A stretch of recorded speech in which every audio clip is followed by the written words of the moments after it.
आदरणीय बंधुओं, माताओं व मेरी प्यारी बहनों, राधे राधे। आप सभी का हमारे YouTube चैनल जीवन की धारा पर बहुत बहुत स्वागत है। बंधुओं, आज हम इस वीडियो में वृंदावन धाम में स्थित ठाकुर जी राधा रमन लाल जी की बहुत ही सुंदर कथा सुनेंगे, जिसे सुनने व सुनाने वाले की सारी चिंताएं लाल जी की कृपा से छू मंतर हो जाती हैं। कथा सुनने के बाद यदि आप हमारे चैनल पर नए हैं तो कृपया हमारे चैनल को सब्सक्राइब करें, बेल आइकन को प्रेस करें ताकि हमारी वीडियो की नोटिफिकेशन सबसे पहले आप तक पहुंचे। वीडियो को शेयर व लाइक भी जरूर करें। कथा के अनुसार बनारस शहर में हरि नाम का एक व्यक्ति अपने परिवार के साथ रहता था। उसके परिवार में उसकी पत्नी, एक बेटा व एक बेटी थी। बेटे का नाम मदन और बेटी का नाम सुकन्या था। सुकन्या बेटे से बड़ी थी। दोनों स्कूल पढ़ने जाते थे। सुकन्या पढ़ाई के साथ साथ नृत्य कला, गायन कला और वाद्य कला में भी निपुण थी। वाद्य कला में उसने बांसुरी का चुनाव किया था, जिसमें वह पूरी तरह निपुण थी और बहुत ही सुंदर बांसुरी बजाती थी। जब वह बांसुरी बजाती तो सुनने वाले मंत्रमुग्ध हो जाते। सुकन्या अपने हर कार्य के साथ साथ पिता के कार्य में भी उनका हाथ बटाती थी। उसके पिता हरिराम गुलाब की पत्तियों से गुलकंद बनाकर बेचने का काम किया करते थे। हरिराम द्वारा बनाया गया गुलकंद सबको बहुत ही पसंद था। धीरे धीरे हरिराम ने अपने काम को थोड़ा बढ़ा लिया और अब वह दूसरे शहरों में भी गुलकंद बेचने को जाता। समय मिलने पर सुकन्या भी अपने पिता के साथ जाती। एक समय दोनों पिता पुत्री वृंदावन धाम में अपना गुलकंद बेचने गए। शाम हो चुकी थी, अतः दोनों एक धर्मशाला में ठहर गए। सुबह होने पर हरिराम ने अपना नित्य कर्म किया और सुकन्या से कहा कि गुलकंद बेचने से पहले हमें इसका भोग ठाकुर जी को लगाना चाहिए। ऐसा कह उसने गुलकंद एक दोने में रखा और दोनों पिता पुत्री राधा रमन जी के मंदिर की ओर चल पड़े। मंदिर पहुँचे तो देखा अभी कपाट बंद हैं।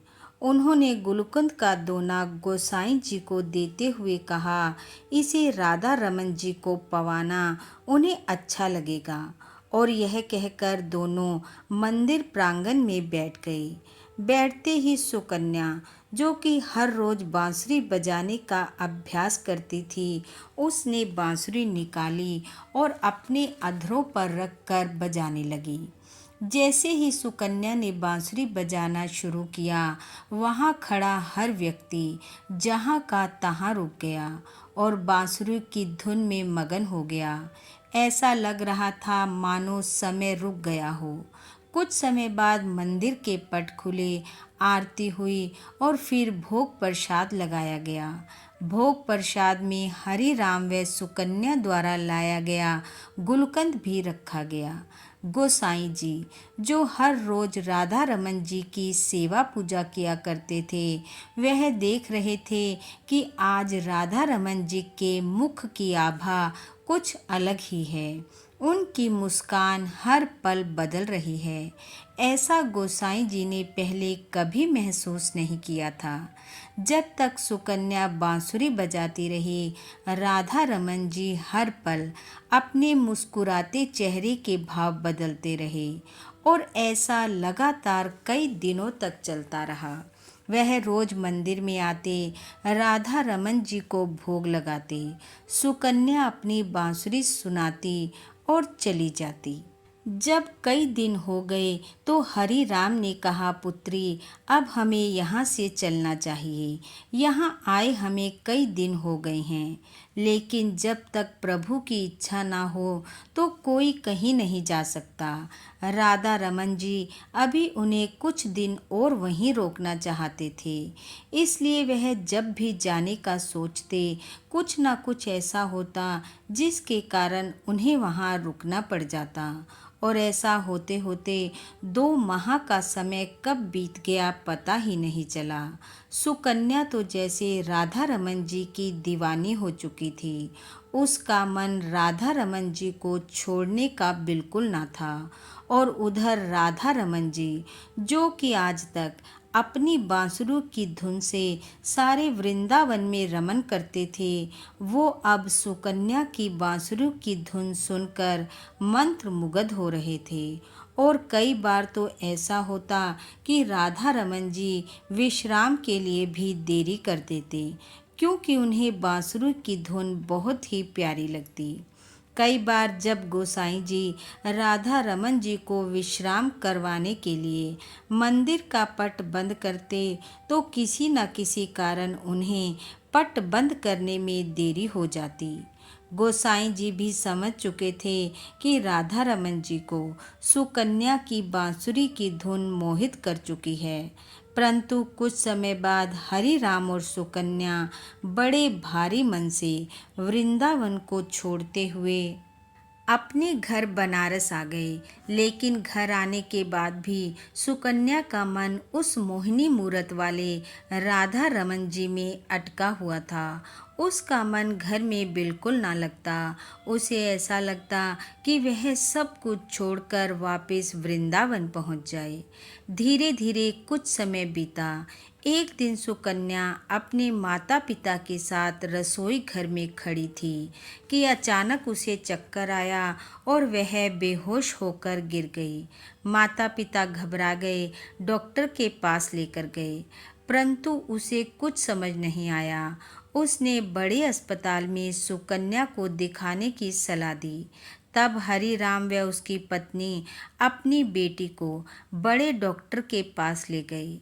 जांच करने के बाद डॉक्टर ने बताया कि आपकी बेटी के हृदय में छेद है और अब उसका इलाज संभव नहीं है।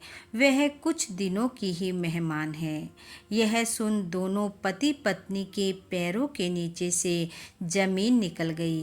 वह सोचने लगे, हमारी बेटी के साथ ये क्या हो गया। हिम्मत हौसला कर वह अपनी बेटी को घर लाए। सुकन्या को इस बारे में कुछ नहीं बताया गया। उसे कहा गया कि उसे मामूली सी बीमारी है जो थोड़े से इलाज के बाद ठीक हो जाएगी। लेकिन मन ही मन सुकन्या को एहसास हो गया था कि उसे कुछ बड़ी बीमारी है। एक दिन घर पर कोई न था। सुकन्या ने अलमारी खोली और उसमें से अपनी बीमारी से संबंधित डॉक्टर की रिपोर्ट को निकाल लिया। उसके हाथ में एक एक्सरे जैसी फिल्म आई जिसमें उसने देखा कि उसके दिल में छेद है। तभी उसे वहाँ पर एक आकृति दिखाई दी और वह आकृति राधा रमन जी जैसी थी। यह देख वह हैरान हो गई और सोचने लगी कि मैं सोचती थी कि राधा रमन जी तो वहाँ रह गए, लेकिन वह वहाँ नहीं, वे तो मेरे साथ मेरे हृदय में निवास करते हैं। जब थोड़ी देर के बाद घर वाले वापस लौटे तो उनके आते ही सुकन्या ने कहा, पिताजी आप मुझे वृंदावन ले चलें। हरि राम ने बहुत समझाया कि तुम्हारी तबीयत ठीक नहीं है, जब ठीक हो जाएगी तब चली जाना। लेकिन वह ना मानी। हरि राम को उसकी जिद के आगे झुकना पड़ा और वह सुकन्या को लेकर वृंदावन की तरफ चल पड़े। वृंदावन पहुँचे रात हो चुकी थी। सुबह होते ही दोनों पिता पुत्री गुलकंद और बांसुरी लेकर राधा रमन जी के प्रांगण में पहुँच चुके थे। उधर गोसाई जी व अन्य लोगों ने महसूस किया कि आज मंदिर में एक अजीब तरह की सुगंध आ रही है। लेकिन जैसे ही गोसाई जी का ध्यान सुकन्या की ओर गया, वह बहुत प्रसन्न हुए और सुकन्या को देखते हुए कहा, अरे बेटा, तुम कहाँ चली गई थी? जब से तुम गई हो तब से हमारे राधा रमन जी के मुख की कांति फीकी पड़ गई है, लेकिन आज तुम्हें देखते ही इनकी मुस्कान फिर से गहरी हो गई है और आज तो इनकी दंतावली के दर्शन भी हो रहे हैं। अब जल्दी से तुम इन्हें बांसुरी भी सुना दो ताकि यह और प्रसन्न हो जाएं। गोसाई जी ने कहा, बेटा, यह तुम्हारे लाए हुए गुलकंद को पाकर बहुत प्रसन्न होते थे और तुम्हारी बांसुरी को सुनकर खिल उठते थे। जब सुकन्या ने यह सब सुना तो उसके फीके पड़े मुख पर फिर से मुस्कान छा गई। गोसाई जी बोले, अब जल्दी से अपनी बांसुरी सुनाकर राधा रमन जी की प्रसन्नता को दुगना कर दो। तभी हरिराम गोसाई जी के पास आया। हाथ जोड़ता हुआ विनम्रता के साथ कहने लगा, गोसाई जी, अब मेरी बेटी बांसुरी नहीं बजा सकती। उसके हृदय में छेद है और उसका जीवन अब कुछ ही शेष है।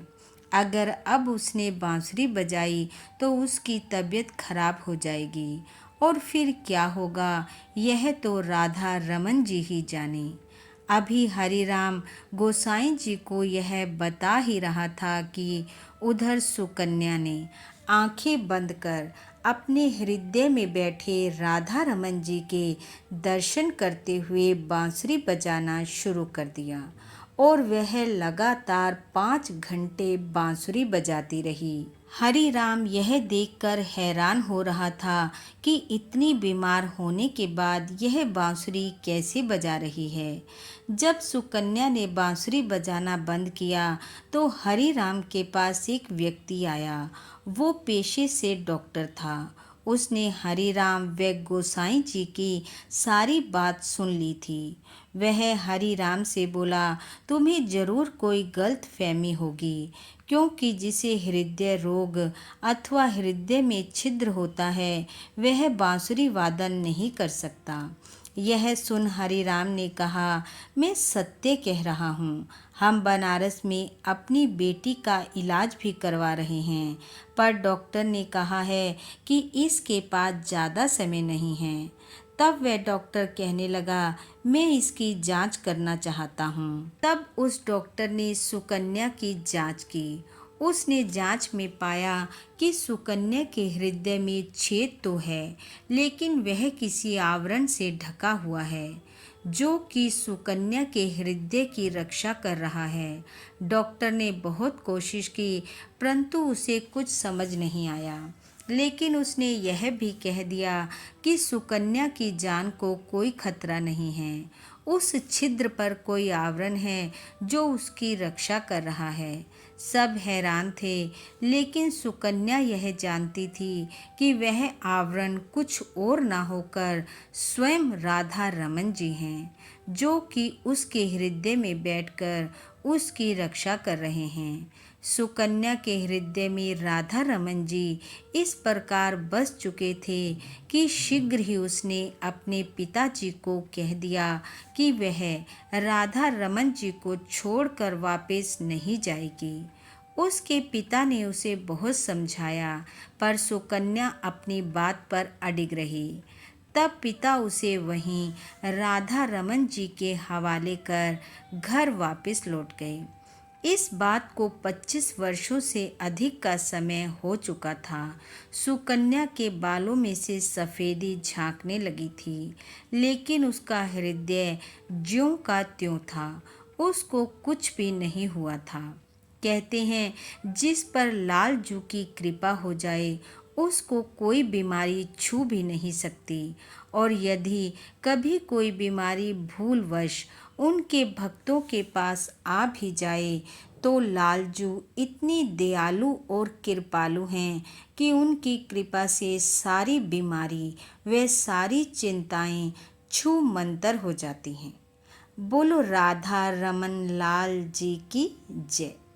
बंधुओं, लालजू की कृपा आप व आपके परिवार पर सदा बनी रहे।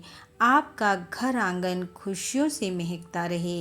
इन्हीं शुभकामनाओं के साथ आप सबका बहुत बहुत धन्यवाद। राधे राधे।